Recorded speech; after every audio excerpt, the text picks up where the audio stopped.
Welcome to Blizzard Fire. We hope this video helps fire up your solution. You're starting with a connected keyboard and Garageband open. First, confirm your keyboard shows an audio MIDI setup so Garageband can receive MIDI. This prevents missed notes. Create a new project and add a software instrument track. Choose an instrument patch that responds to velocity. Once done, press CMDK to open musical typing if you lack hardware, or select your external keyboard as the input in track settings. This gets you playing immediately, while keeping MIDI routing clean and predictable.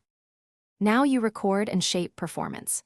Arm the track, enable count-in for a clear lead-in, and watch input meters so you don't clip. Lower velocity or gain as needed.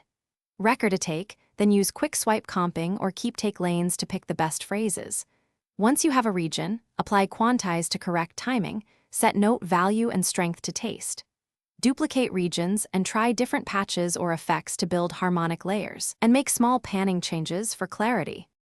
Finish by refining and exporting. Open the piano roll to edit note placement, length, and velocity. This is where musicality is carved. Shorten notes for staccato or raise velocity for accents. Add automation for dynamics and effects, then bounce to disk choosing sample rate and bit depth that match your use. If you suddenly hear no sound, pause.